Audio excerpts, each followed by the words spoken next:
The $1 billion campaign and some of the things they spent, $15 million plus for celebrity event production.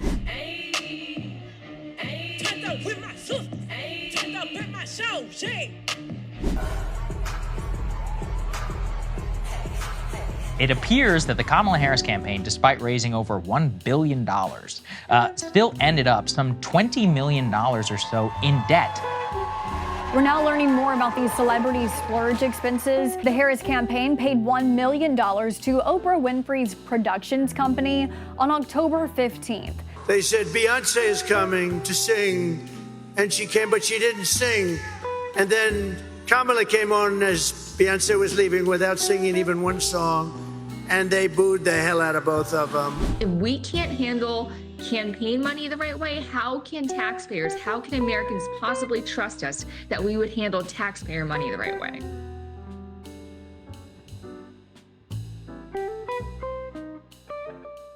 Today, more than ever, star power permeates every aspect of our lives, from the media we consume to the leaders we elect. Over the past couple of years, American politics has been increasingly influenced by celebrity culture, and the 2024 election was no different. Kamala Harris's 2024 campaign wasn't just a bid for the presidency, it was a Hollywood production, complete with star-studded concerts, celebrity endorsements, and appearances by icons like Beyonce and Oprah. But while it did energize some voters, the spectacle eventually fell flat. Why did a strategy that worked wonders for Barack Obama in 2008 fail so miserably in 2024? And what does this tell us about the increasingly fragile relationship between politics and celebrity culture? To understand why mobilizing celebrities was counterproductive in Kamala Harris's campaign, we have to go back in history to understand why celebrities are involved in politics in the first place. In this video, we'll explore how we got here, breaking the story into 3 chapters. First, we'll trace the roots of star power in politics and follow the rise of celebrity influence in presidential elections over the last century. Then, we'll dive into the era of the celebrity high and examine how presidential candidates mastered the art of blending star power with political messaging to create campaigns that felt more like cultural movements. And we'll finally uncover the crash of celebrity politics and see how the most recent elections revealed the limits of celebrity culture's influence today. From Donald Trump's entry into politics to Kamala Harris's struggle to connect with voters despite big-name endorsements, this part explores where it all went wrong. By the end, we'll confront the big question: should celebrities stay out of politics altogether? This isn't just a story of glitz and glamour, it's a story about the price we pay when the world of celebrities and the world of politics collide.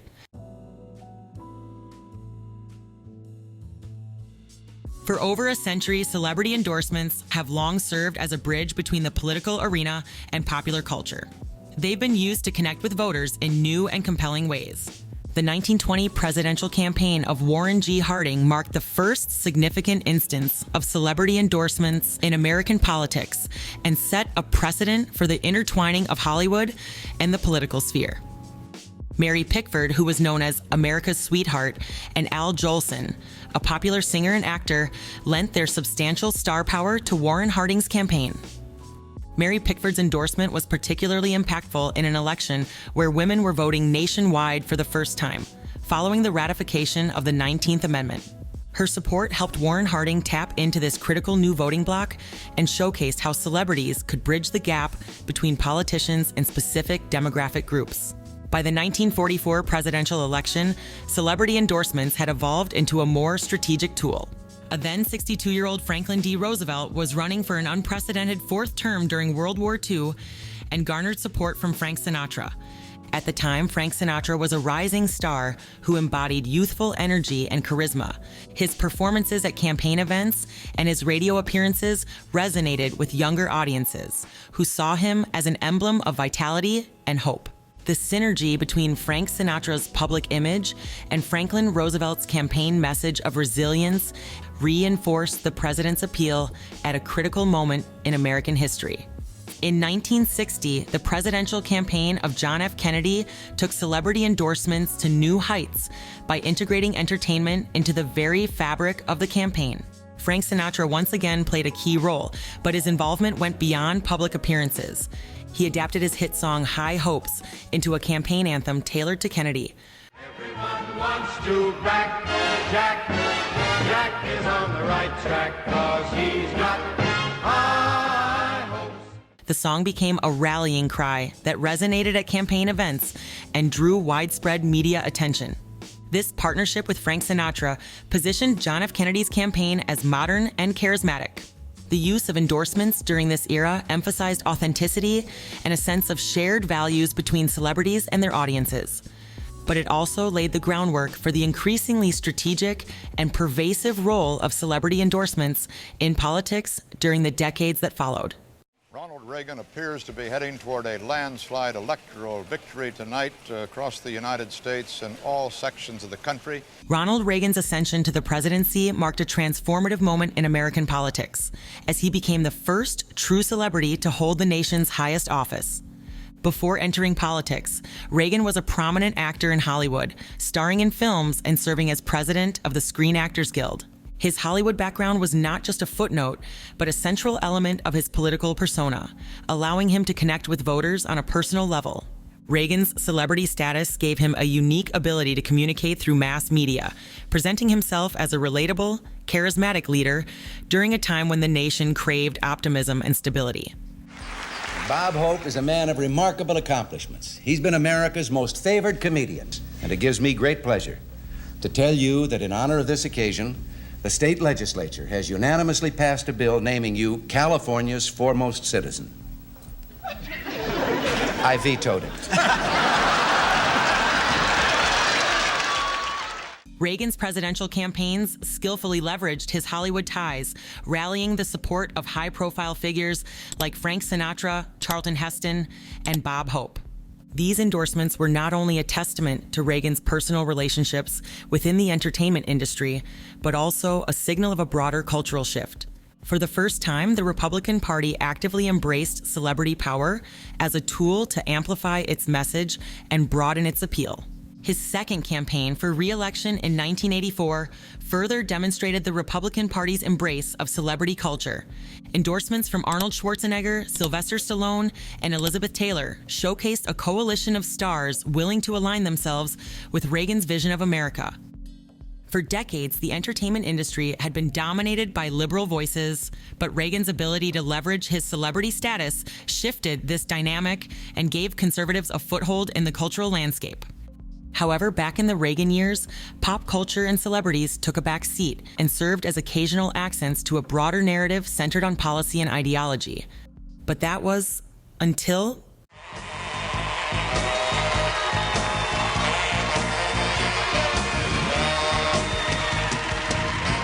the 90s redefined the relationship between politics and popular culture. Get there, let's get to it. Speak your mind, there's nothing to it. Vote! And if you don't vote, you're gonna get a spanking. Bill Clinton effectively leveraged connections with celebrities and entertainment platforms to connect with a broader, younger audience. His 1992 campaign was a masterclass in cultural engagement, most famously marked by his saxophone performance on the Arsenio Hall show. This appearance was groundbreaking.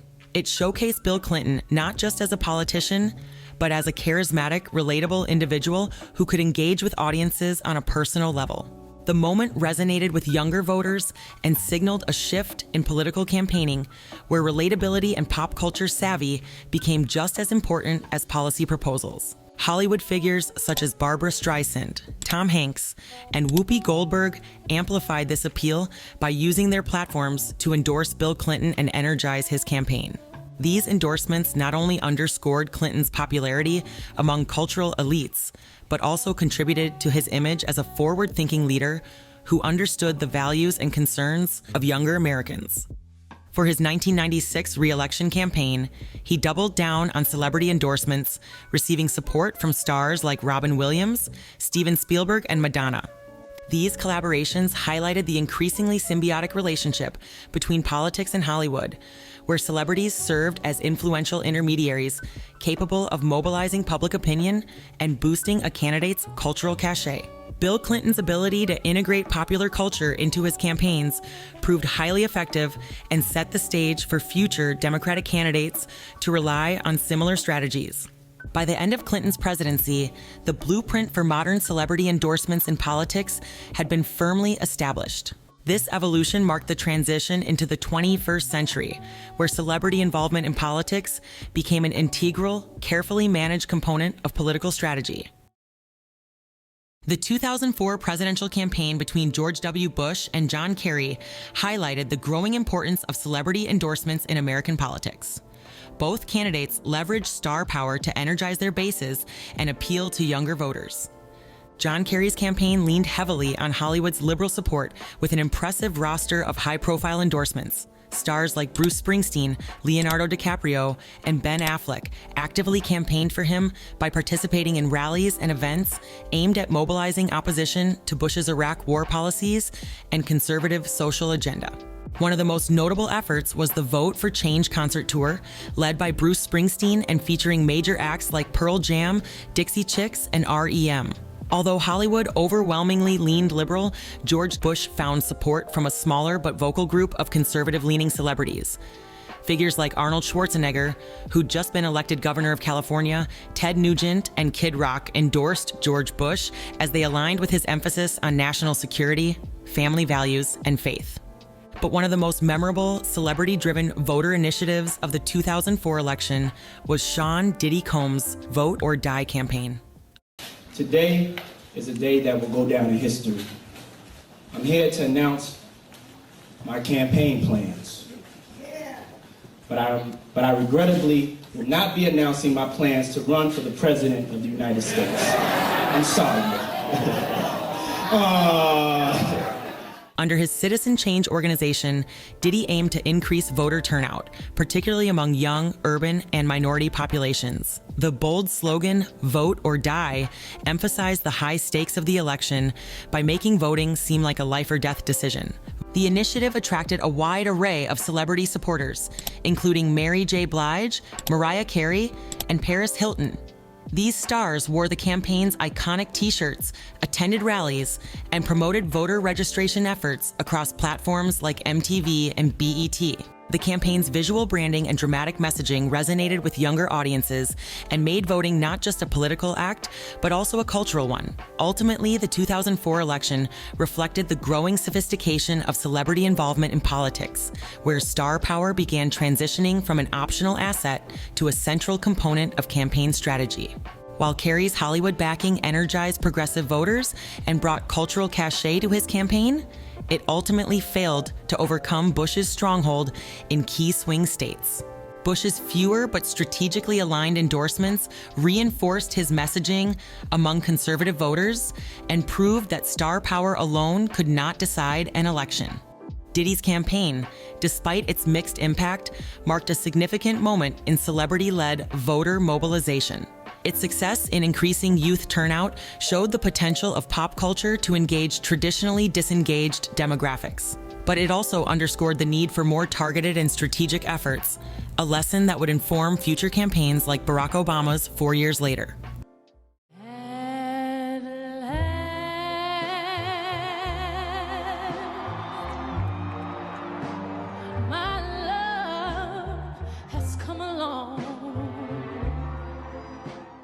Barack Obama's 2008 campaign can be considered the pinnacle of celebrity involvement in modern U.S. politics. The campaign's strategic integration of Hollywood star power with a message of hope and change electrified voters, particularly young people and minorities. This alignment not only reflected the campaign's innovative approach to voter outreach, but also set a new benchmark for how celebrity endorsements could be harnessed in presidential elections. Barack Obama's campaign boasted a roster of A-list celebrity supporters that included Oprah Winfrey, Jay-Z and Beyoncé, and George Clooney. Oprah's early endorsement was especially significant as it lent Obama legitimacy during a competitive primary season against Hillary Clinton. Her backing attracted millions of viewers and voters who might not have otherwise engaged with politics, helping to solidify Obama's image as a transformative leader. Other celebrities joined forces through concerts, rallies, and digital campaigns, which created an atmosphere of excitement and trendiness around Obama's candidacy. Their involvement made the campaign feel less like a traditional political effort and more like a cultural movement, where supporting Obama became synonymous with embracing progress and modernity. Obama's campaign effectively leveraged emerging platforms like social media to amplify its celebrity endorsements and create viral moments. One of the most iconic examples was will.i.am's music video, Yes We Can, which featured celebrities reciting excerpts from Barack Obama's speeches. Yes, we can. It was the call of workers organized. Women who reached for the ballots. The video seamlessly wove political messaging into pop culture and showed how online media and celebrity influence could work together to engage audiences in a way that felt authentic. Supporting Obama became not just a political choice, but a cultural statement. This approach made voting feel both civic and celebratory and effectively normalized political engagement as part of everyday cultural life. But even if the 2008 campaign's reliance on celebrity endorsements was a groundbreaking success, it also had negative consequences both during and after Barack Obama's presidency. The overwhelming support from Hollywood stars contributed to an image of the Democratic Party as aligned with wealthy coastal elites and distanced it from middle and working class voters. And while Obama's campaign succeeded in creating a movement that inspired millions, it also set expectations that were difficult to meet. Many young voters who had been energized by the campaign grew disillusioned when the pace of change did not match the excitement of 2008.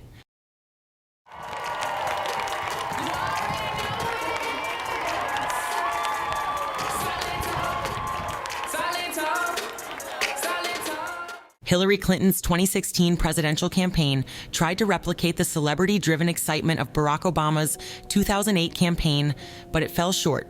Her campaign amassed an impressive roster of celebrity endorsements from Beyoncé and Jay-Z to Katy Perry, LeBron James, and Lady Gaga. But these efforts failed to translate into the broad voter enthusiasm or turnout that Hillary Clinton needed to win.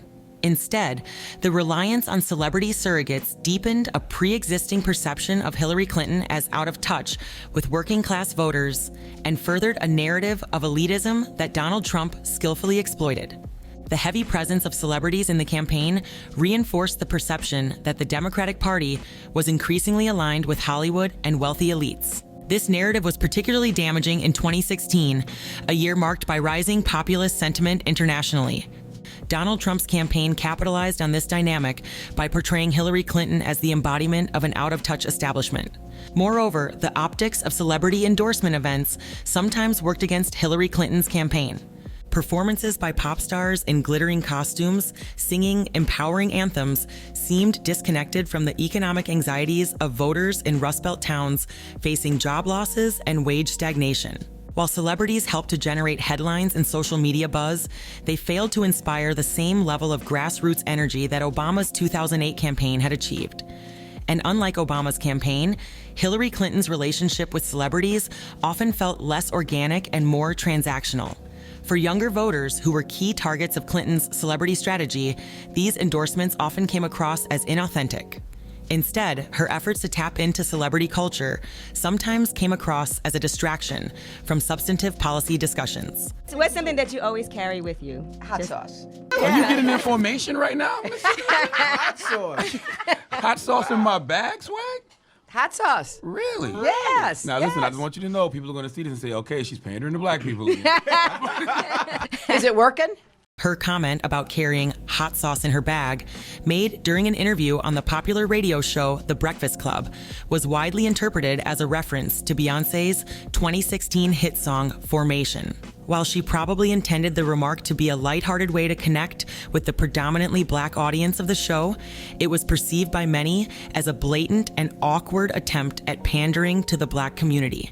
Ultimately, her celebrity-driven strategy backfired in key ways. It provided Trump with ample ammunition to frame her as part of a disconnected, elitist establishment while he positioned himself as a populist outsider. His campaign effectively weaponized Clinton's celebrity endorsements and portrayed them as evidence that she cared more about Hollywood than Heartland America. This narrative resonated with many voters who felt left behind, which helped Trump to consolidate his base in critical swing states. Hey, look at this! Donald Trump's ascent to the presidency in 2016 marked a turning point in the interplay between celebrity and politics. Unlike traditional candidates who relied on endorsements from celebrities to amplify their message, Trump embodied celebrity status himself. His fame and carefully cultivated public persona, particularly as the host of The Apprentice, became central to his political identity. By positioning himself as the ultimate outsider and disrupting the norms of traditional politics, Trump capitalized on his celebrity to connect directly with voters in a way that bypassed the conventional political playbook. Prior to running for president, he had spent decades as a prominent figure in the media, branding himself as a symbol of wealth, power, and success. His role on The Apprentice reinforced this image, presenting him as a decisive leader who thrived on making bold decisions. His name recognition allowed him to dominate media coverage from the start and overshadow his Republican rivals. But Trump's celebrity was not just a tool for visibility. It was central to his campaign's narrative. He positioned himself as an outsider who understood the frustrations of everyday Americans and was unafraid to challenge the political establishment. His larger-than-life persona, honed through years of media appearances and tabloid coverage, gave him an aura of authenticity and relatability, even as he flaunted his wealth and status. For many voters, this unfiltered approach reinforced the idea that Trump was one of them in spirit, even if not in circumstance. Unlike traditional candidates who struggled to appear accessible, Trump leaned into a brash and unpolished style. He used it to build a connection with voters who viewed him as a straight shooter and a refreshing alternative to career politicians. Where previous candidates relied on celebrity endorsements to lend credibility or attract attention, Trump's own celebrity served as a direct conduit to the electorate. Rather than appearing with A-list supporters, Trump held rallies that almost felt like entertainment spectacles, with his own personality as the main attraction. These events, amplified by wall-to-wall media coverage, allowed him to connect directly with his base without the need for intermediaries. Trump's celebrity status also gave him an intuitive understanding of media dynamics. He mastered the art of commanding attention, whether through controversial statements, unpredictable behavior, or bold proclamations. Every tweet, rally, and off-the-cuff remark became a news event, ensuring that he remained at the center of public discourse. In addition, Trump's celebrity shielded him from many of the traditional pitfalls of political campaigns. Scandals that might have sunk a career politician were often dismissed as part of his brash, larger-than-life persona. His ability to control the narrative and rally his supporters, even in the face of criticism, demonstrated the power of celebrity in reshaping political expectations and norms. Trump's rise highlighted the shifting role of celebrity in American politics. While candidates like Barack Obama and Hillary Clinton used celebrity endorsements to boost their campaigns, Trump demonstrated that being a celebrity could eliminate the need for such endorsements altogether. His campaign blurred the lines between entertainment and politics and created a spectacle that captivated audiences and drew unprecedented attention to the electoral process. In the end, Trump's celebrity candidacy did more than disrupt traditional politics. It fundamentally altered the way Americans view the intersection of fame, power, and leadership. His campaign was very much a paradox, both a culmination of the increasing influence of celebrity culture in politics and a sharp rebuke of the traditional celebrity class. What's up, honey? This is your girl, Megan Thee Stallion, aka the Hot Girl Coach, reporting live with the future president of the United States. Everybody, what do you have to say to the American people? We are not going back. Kamala Harris's 2024 presidential campaign leaned heavily on celebrity endorsements, much like past Democratic campaigns, but this approach repeated the same mistakes that have hindered the party's success since Hillary Clinton's 2016 loss. Instead of complementing her message, the over-reliance on celebrity support overshadowed essential policy discussions and raised questions about the party's true priorities. From the beginning, her campaign was dominated by high-profile celebrity endorsements, with figures like George Clooney, Taylor Swift, and Beyoncé lending their star power. Campaign events frequently featured performances from household names like Jon Bon Jovi and Lady Gaga. However, the constant presence of celebrities created the impression that the campaign was more of a Hollywood production than a political movement. This emphasis on spectacle played directly into Donald Trump's narrative of Democratic elitism and widened the cultural divide between the campaign and crucial swing state voters, who were more focused on economic concerns than on glamorous concerts or celebrity appearances. A notable example of this misstep occurred during a rally in Atlanta, where Megan Thee Stallion performed a 4-song set, including explicit tracks like Girls in the Hood and Savage.